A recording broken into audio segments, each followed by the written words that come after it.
세계적 경제학자이자 미국 뉴욕 대학교 교수인 이 나심 니콜라브 탈레브가 이 블랙스완이라는 책을 쓴 적이 있습니다. 이 책에서 뭐라고 얘기했냐면 관측과 경험을 토대로 미래를 완벽하게 예측하는 것은 불가능하다라는 이야기를 했습니다.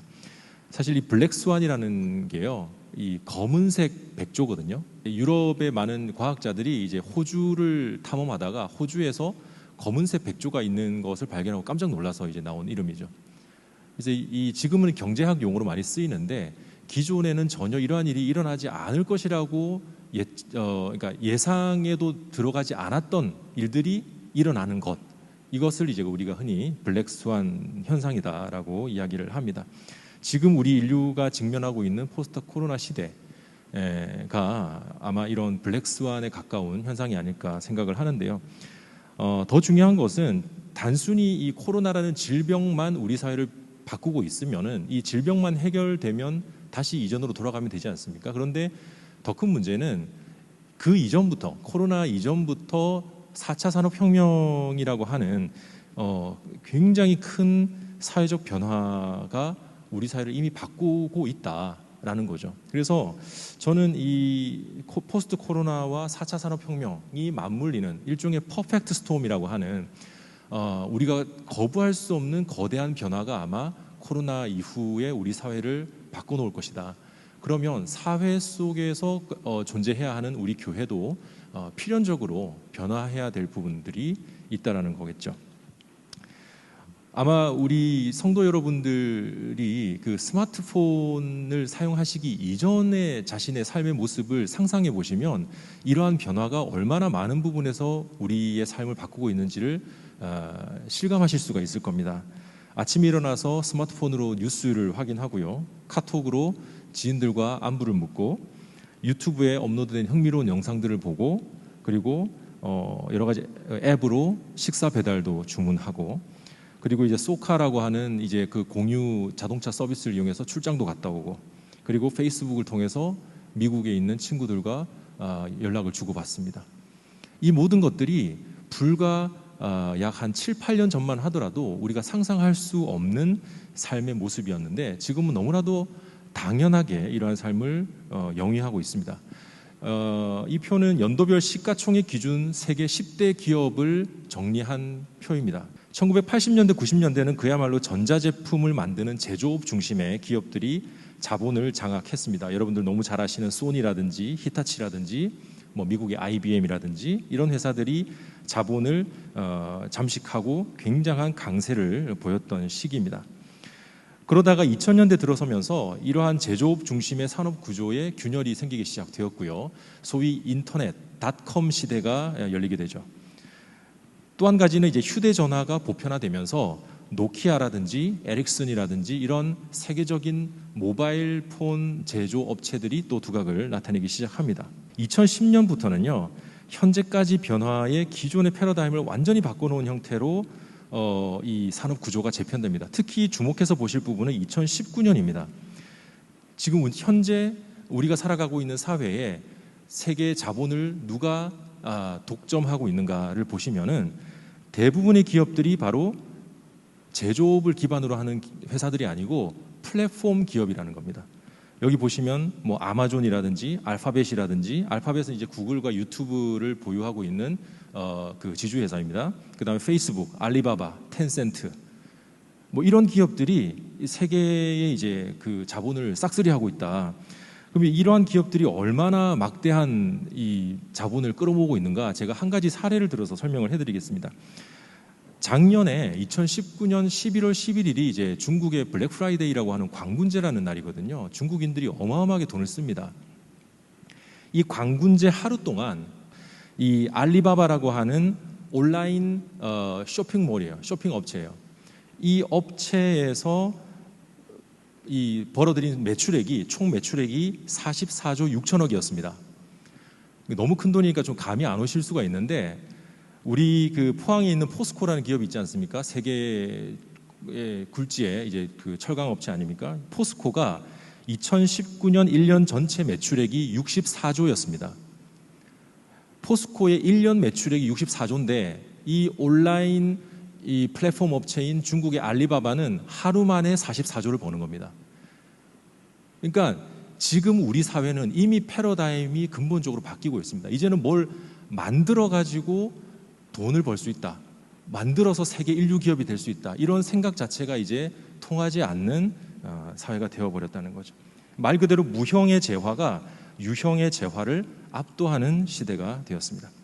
플랫폼이라는 게 뭐냐, 간단하게 말씀드리면 승강장이라고 생각하시면 됩니다. 승강장, 플랫폼. 우리 뭐 열차를 타러 가거나 버스를 타러 갈 때 우리가 플랫폼에 가지 않습니까? 말 그대로 플랫폼이라고 하는 것은 사용자와 이 서비스를 제공하는 사람 사이를 연결해 주는 것이 바로 플랫폼이고요.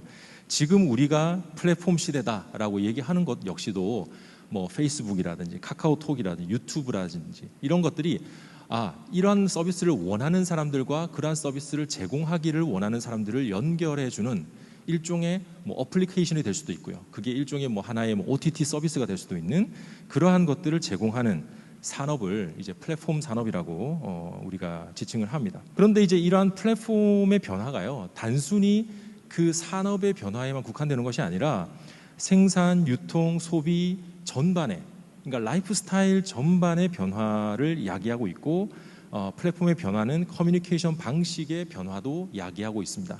5, 6년 전만 하더라도 스마트폰 사용하시기 이전에는 아마 대부분의 연락을 뭐 통화를 하시거나 문자로 주고 받으셨을 겁니다. 그죠? 근데 지금은 어떻죠? 하루에 대부분의 커뮤니케이션을 카톡으로 하실 겁니다. 이 변화가요, 불과 5, 6년입니다.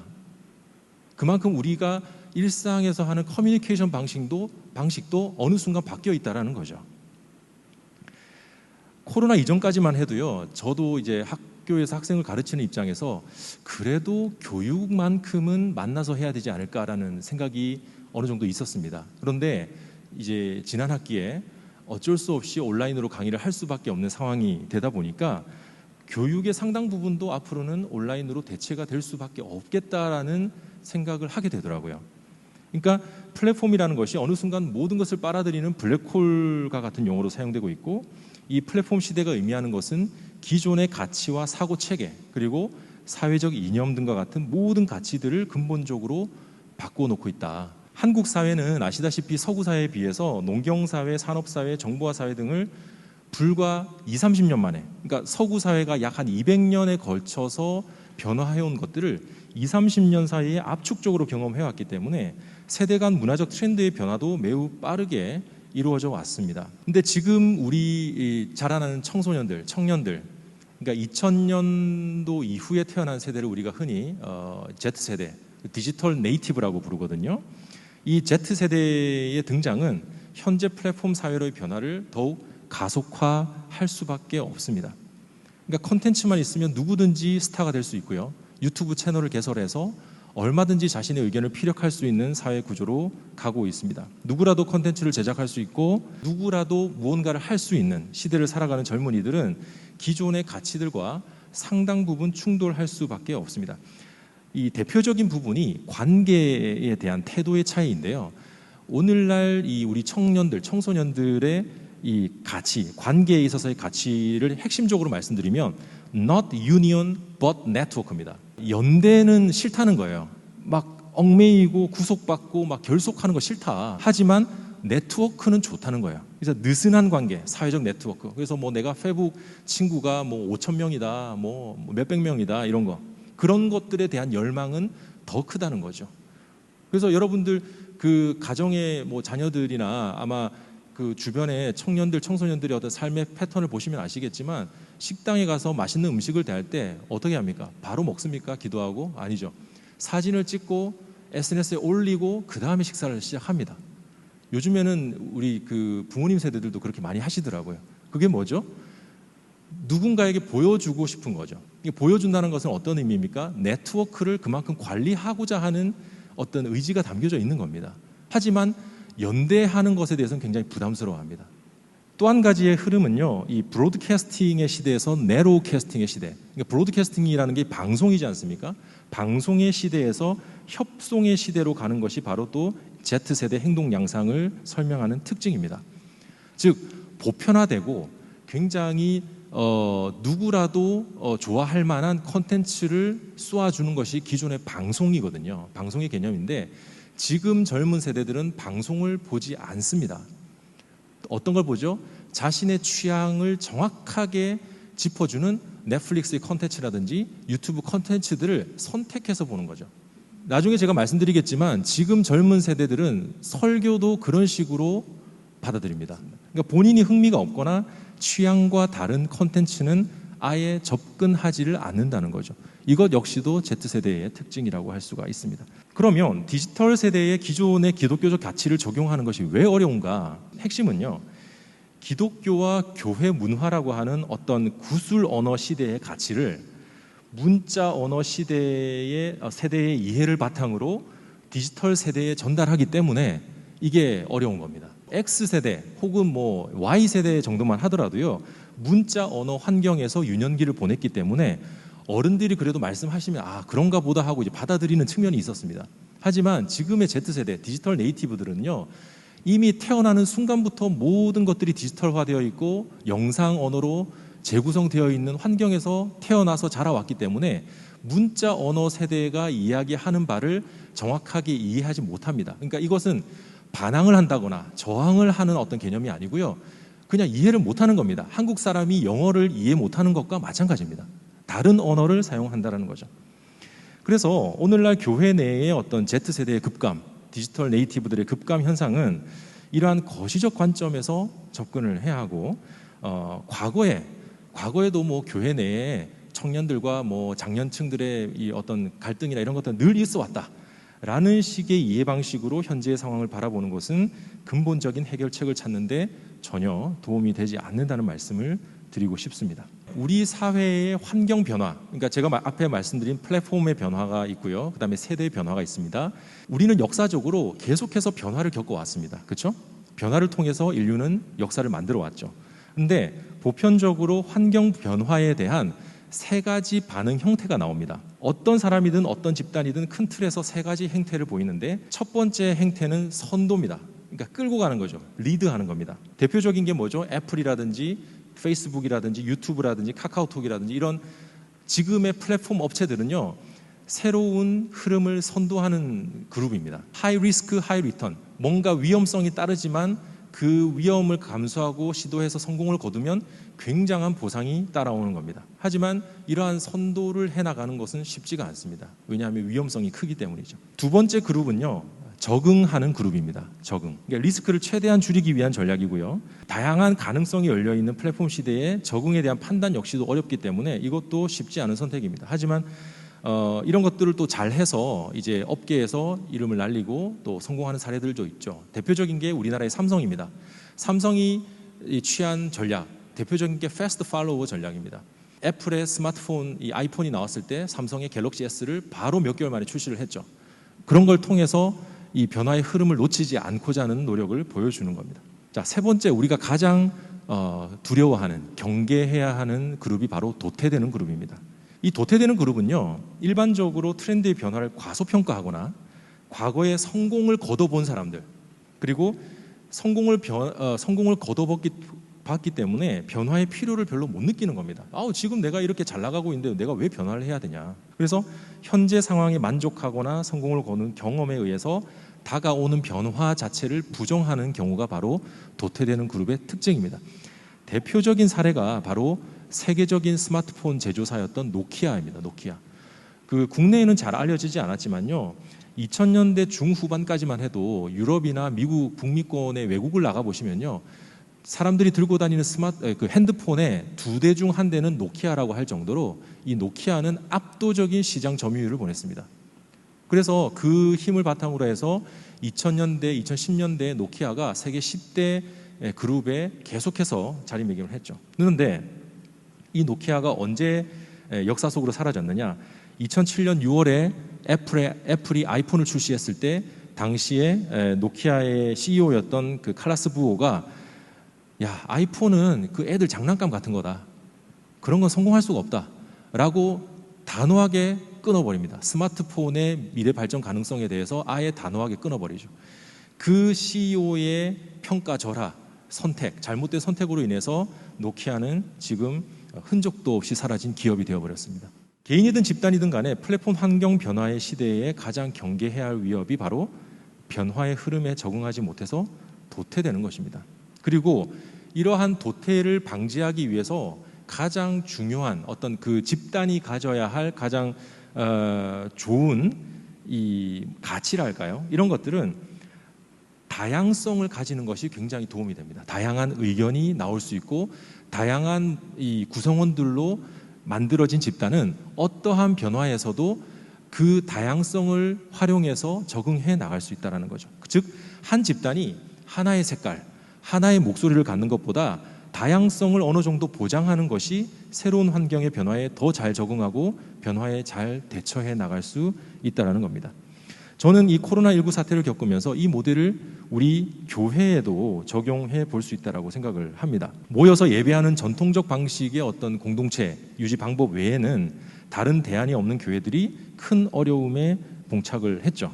하지만 코로나 이전부터 다양한 형식의 예배를 시도해본 교회들은 의외로 잘 적응하고 있는 것을 우리가 볼 수가 있습니다. 계속해서 사회적 이슈로 부각되는 산발적 집단 감염의 중심에 교회가 빠지지 않고 등장하는데, 이러한 교회들의 특징이요, 바로 변화의 흐름에 따라가거나 변화하기를 거부하는 교회들이라는 사실입니다. 우리는 기존에 계속 해왔던 대로 한다, 우리는 모여서 예배 드릴 거고 우리는 누가 뭐라 해도 이게 예배라고 믿는다 라고 하는 어떤 이 아집을 신앙의 힘이라고 착각을 하는 겁니다. 그런데 더 큰 문제는 뭐냐면, 지금 현재 한국 교회가 보여주고 있는 일부 교회죠. 일부 교회가 보여주고 있는 이런 아집의 모습이 우리 미래 세대, 아까 제가 말씀드렸던 디지털 네이티브, Z세대들이 볼 때는 야, 교회는 참 정말 꽉 막혀 있는 집단이구나. 더 이상 답이 없구나. 변화를 거부하는구나. 결국에는 도태되겠구나. 이런 인상을 심어줄 가능성이 굉장히 높다라는 거죠. 저는 포스트 코로나 시대와 관련해서 여러 가지 책들도 나오고 여러 가지 강연들도 뭐 있습니다만은, 코로나 이전으로 모든 것이 돌아가지 않을 것이라는 데는 동의할 수밖에 없다고 생각을 합니다. 좀 더 냉정하게 말씀드리면, 새로운 환경에서 날개를 단 온라인 플랫폼들, 그리고 그 자본들이, 그리고 그들에 의해서 재편된 지금 현재 사회, 경제, 문화적 체제가 더 이상 과거로의 회귀를 용납하지 않을 것입니다. 권력의 이동은 이미 기울어졌고요. 코로나19는 이것을 좀 더 가속화시켰을 뿐이고, 플랫폼 환경으로의 변화는 피할 수 없는 시대의 흐름입니다. 경제적으로는 산업사회에서 산업사회를 거쳐서 소유경제를 넘어 구독경제로 가고 있고요. 사회적으로는 좀 더 느슨한 관계를 지향하게 되고, 문화적으로는 브로드캐스팅의 시대에서 네로캐스팅의 시대로 변모하고 있습니다. 이러한 변화가요, 교회는 해당이 안 되느냐? 아닙니다. 교회도 이미 이러한 변화를 경험하고 있습니다. 뭐죠? 제가 아까 그 경제의 이 형태에서 소유경제, 그 다음에 공유경제, 구독경제를 말씀드렸는데, 90년대까지 있었던 게 바로 소유경제의 형태입니다. 뭐든지 소유를 해야 되는 거예요. 그래서 우리가 음악을 듣는다라고 했을 때 내가 그 가수의 CD를 가지고 있느냐, 레코드판을 가지고 있느냐, 소유죠. 교회도 마찬가지였습니다. 교회가 성도들이 헌금해서 열심히 건물 짓고, 그 건물 지었을 때 보면서 입당 예배하면서 눈물 흘리고 감사 예배하고, 그 다음에 이 교회는 내 거야, 거기서 30년, 40년, 50년 신앙생활 하는 것, 이것이 바로 소유경제 시대의 교회의 모습이었습니다. 그런데 이제 2000년대 넘어오면서 이게 좀 변화의 조짐을 보였어요. 일부 교회들, 일부 이제 이 목사님들이 굳이 교회가 건물을 소유할 필요가 있냐, 그죠? 그래서 대표적으로 뭐 그 서울의 김동호 목사님 같은 분들이 높은 뜻 숭의교회 개척하셨을 때 어땠습니까? 숭의여대 강당을 빌려서 거기서 예배 드리고 주중에는 우리는 선교 사역만 한다, 그죠? 이게 대표적인 공유경제입니다. 공유경제의 시대가 뭐죠? 영화나 음악 같은 것들을 더 이상 내가 소유하지 않고 파일로 만들어서 공유하는 거죠. 쏴주고 받기도 하고. 이게 바로 공유경제 플랫폼이거든요. 그런데 현재는 어떻습니까? 현재는 공유경제를 넘어서 이제 구독경제 시대로 가고 있습니다. 이제 더 이상 젊은 사람들이요, 음악을 어떻게 듣는지 아세요? 멜론이나 그런 어떤 음악 플랫폼에 가입을 해서 듣습니다. 구독경제라는 건요, 내가 필요한 서비스가 있으면 내가 거기에 가입만 해서 그냥 그 서비스를 받는 겁니다. 유튜브도 마찬가지고 넷플릭스 같은 것도 마찬가지입니다. 이러한 구독경제가 저는 한국 교회에 적용되는 것이 바로 이번 코로나19 사태를 기점으로 적용되었다고 생각을 합니다. 즉, 내가 듣고 싶은 목사님의 설교 구독해서 듣는 거죠. 내가 오늘은 오늘의 교회 설교 들어볼까? 오늘 주일 예배는 저기 소망교회 예배 드려볼까? 구독하는 겁니다. 아마 여기 앉아 계시는 대부분의 우리 성도님들은 좀 이해가 안 되실 텐데, 제가 이런 얘기를 하면요, 지금 20대 대학생들만 하더라도 당연하게 받아들입니다. 당연하게 받아들입니다. 이미 우리 교회도 구독 경제의 흐름으로부터 크게 자유로울 수 없다라고 저는 말씀드리고 싶고요. 근데 더 큰 문제는 뭐냐? 이 플랫폼을, 한국 교회가 플랫폼을 가지고 있지 못한 것도 문제지만 콘텐츠가 없다는 것이 더 큰 문제입니다. 플랫폼을 설령 만든다 하더라도 그것을 채울 만한 콘텐츠가 없습니다. 목사님의 설교, 성가대의 영상, 그 두 개 보고 나면 끝이에요. 이미 지금 자라는 세대 20대, 10대, 20대, 30대, 40대까지만 하더라도 현란한 동영상들, 유튜브나 각종 이런 것들을 통해서 보고 듣고 배우고 접하는데, 교회에 와서는 너무 정적인 거죠. 그리고 또 한 가지 문제는 기독교계가 오랜 기간 동안 반미디어, 그러니까 엔타이 미디어 입장을 고수해 왔다라고 하는 것이 저는 교회가 가진 치명적인 이 단점이라고 생각을 합니다. 그러니까 미디어 환경에 적합한 기독교 문화라는 것은 애초에 존재하지 않는다라고 여겼다는 거죠. 그러니까 이러한 반미디어적 입장이 적어도 지난 수십 년간 한국의 기독교계의 보편적인 흐름이었고, 이 과정에서 한국의 기독교계는 미디어라는 플랫폼 자체를 죄악시하고 악마화하는 측면이 있습니다.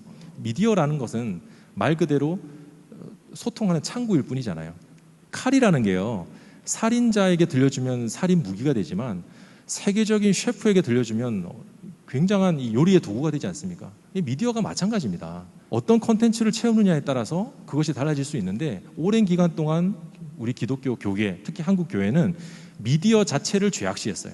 근데 아이러니한 것은, 제가 어렸을 때 이제 TV 보지 마라, 집에 TV는 갖다 버려라 이렇게 설교하셨던 목사님들이 최근에 제가 보니까 하루 종일 스마트폰 하시더라고요. 예, 스마트폰에 대해서는 이분들도 어쩔 수 없는 상황인 것 같습니다.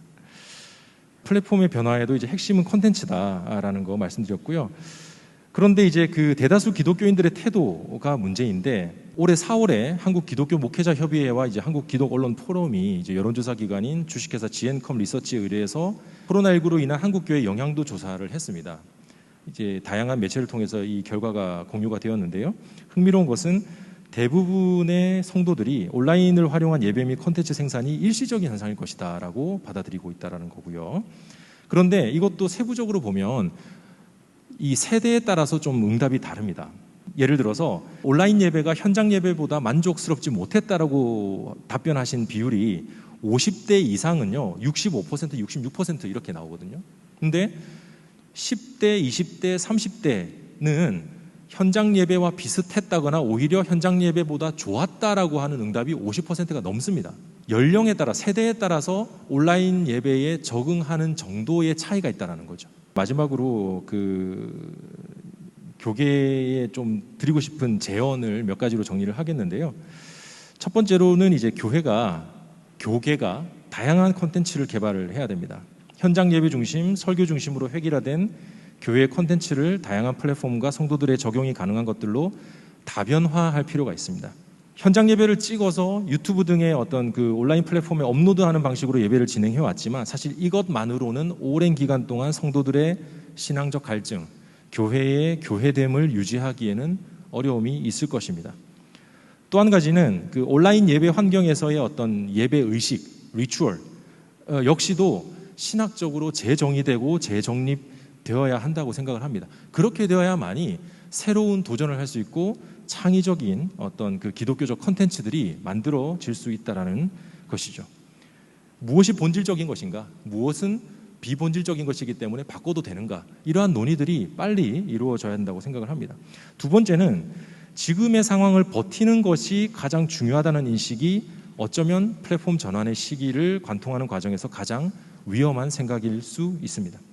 목회자들이나 성도님들이 그냥 이제까지 내가 해오던 게 제일 편하고 이것밖에 할 줄 모르니까 그냥 하던 대로 해야겠다라는 생각으로 향후 플랫폼의 전면적인 이 변화가 그리고 그로 인한 교회 위기를 안일하게 대처한다면 결국 우리의 후 세대들, 지금의 청년 세대, 그리고 더 어린 세대들은 아마 우리가 예상하는 것보다 더 빠른 속도로 교회를 떠나게 될지도 모르겠습니다. 세 번째로는요, 저는 언론학자로서 코로나19 국면에서 기독교계에 대한 한국 언론의 보도 행태가 다소 무례하거나 과한 면은 분명히 있다고 생각을 합니다. 이 부분에 대해서는 제가 코로나 이후에 학술적으로 충분히 연구를 하고자 합니다. 하지만 그 전에 일반 국민들이 한국 교회의 어떤 면에 대해서 분노하는지 그 포인트를 제대로 파악할 필요는 분명히 있습니다. 사회적 변화의 흐름에 동참하지도 않고 공감하지도 않으려고 할 뿐만 아니라 스스로 고립되는 것을 마치 세상으로부터 핍박을 받고 십자가를 지는 고난 정도로 포장하는 일부 기독교인들의 행태에 대해서 일반 국민들은 분노한다는 거죠.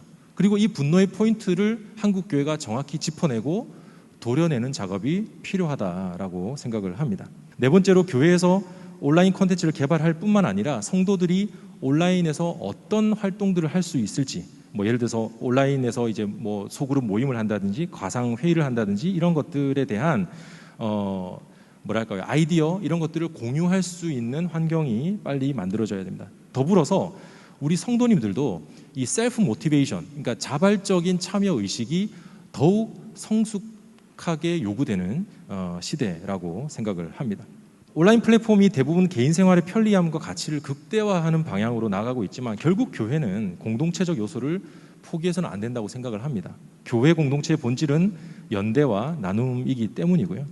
결국 사회의 어떤 개인화와 교회가 궁극적으로 추구해야 되는 연대와 어떤 그 나눔, 이 사이의 간극을 교회가 어떤 방식으로 메꿀 것인가 하는 것들을 저는 연구해야 된다고 생각을 하고요. 마지막으로 이제 디지털 플랫폼 환경의 대표적 부작용 중에 하나인 락인 현상이라고 있습니다. 락인 현상이라는 건 뭐냐면 어떤 특정 플랫폼을 사용하다 보면 거기에 묶여버린다는 거죠. 예를 들어서 카카오톡이라는 우리 커뮤니케이션 채널을요 거의 전 국민이 사용하지 않습니까? 이러한 상황에서 나는 카카오톡 싫은데 다른 거 쓸래 라고 한다고 해서 빠져나올 수가 없다라는 거예요. 왜냐하면 모든 사람들이 사용하고 있기 때문에.